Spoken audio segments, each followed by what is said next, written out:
Oke, di sini saya akan melanjutkan penjelasan dari teman saya yang sebelumnya melalui diagram. Selanjutnya yang akan dibahas selanjutnya adalah diagram kelas.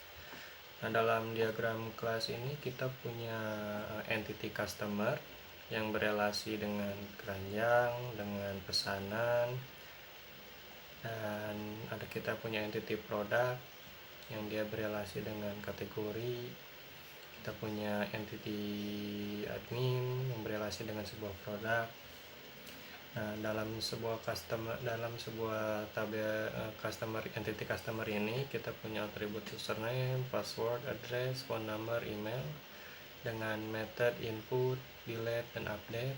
Dan pada keranjang ini kita punya atribut ID, nama obat, harga, jumlah, dan metode tambah, hapus, update. Dan pada pesanan ini kita punya atribut ID pesanan, nama obat, jumlah, total harga, serta metode tambah, hapus. Dan admin punya atribut ID, username, email, string, dan metode tambah, hapus, update. Dan entity kredit, ID, brand kredit, sedangkan debit mempunyai atribut ID dan nama bank. Di sini produk punya atribut ID, nama obat, harga obat, dosis, dan jenis obat. Sedangkan kategori mempunyai atribut ID, nama, dengan metode tambah, edit, dan hapus. Oke, selanjutnya kita akan lanjut ke diagram selanjutnya, yaitu adalah diagram sequence. Dalam diagram sequence ini, pembeli melakukan login, lalu menginputkan username, menginputkan password, lalu validasi. Dan jika benar, login akan sukses, dan jika login salah, login akan gagal. Setelah itu, pembeli akan mencari obat lalu menambahkannya ke daftar keranjang. Setelah itu, pembeli akan mengatur jumlahnya, menambah catatan, dan memesan. Pembeli juga bisa menghapus data ataupun membatalkan pesanan. Setelah itu, pembeli akan memilih metode pembayaran secara debit ataupun kredit. Dengan lebih jelasnya diagramnya seperti ini,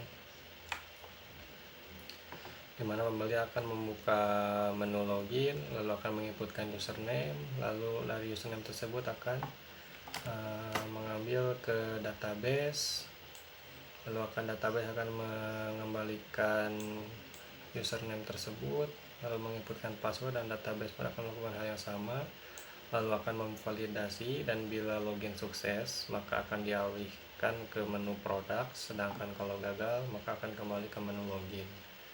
Dari produk ini, pembeli akan mencari obat, lalu data-data obat tersebut akan diambil dari database, lalu akan ditampilkan kembali.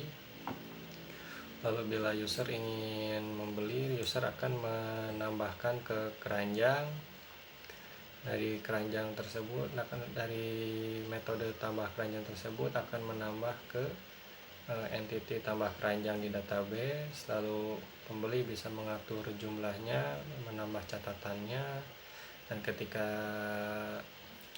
pembeli akan memesan, lalu akan dialihkan ke menu order, dan bila tidak akan tetap di menu keranjang.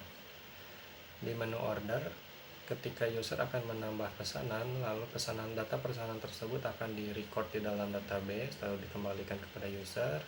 Lalu bila user ingin mengkonfirmasi pesanannya, lalu user akan segera dialihkan ke menu pembayaran.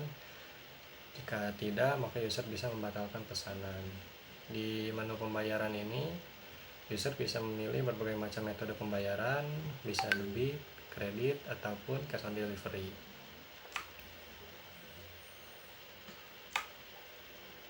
Lalu kita sampai kepada bab 4, yaitu kesimpulan. Lalu di sini ada diagram activity. Diagram activity dapat menggambarkan proses pembelian barang secara mendetail, misalnya aktivitas membeli obat, mengatur dosis, dan juga melakukan metode pembayaran.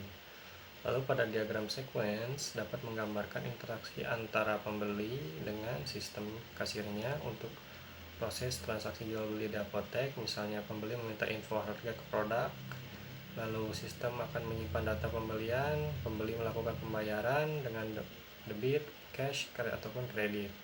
Lalu sistem akan mencetak struk pembelian dan seterusnya. Diagram kelas dapat dapat dibuat diagram kelas untuk pengguna seperti pembeli dan sistem. Diagram kelas sistem informasi apotek seperti daftar obat, daftar harga, dan keranjang belanja setelah pembelian, mesin kasir, dan metode pembayaran. Lalu kita akan ke diagram use case, menjelaskan skenario pembeli ataupun sistem apotek, aktivitas dua pengguna yang melakukan yaitu melakukan penambahan pengguna, login, pengolahan data, pemilihan data, pembuatan laporan, pembuatan struk, pembayaran pada proses pembeli, dan melakukan segala aktivitas sistem apoteknya.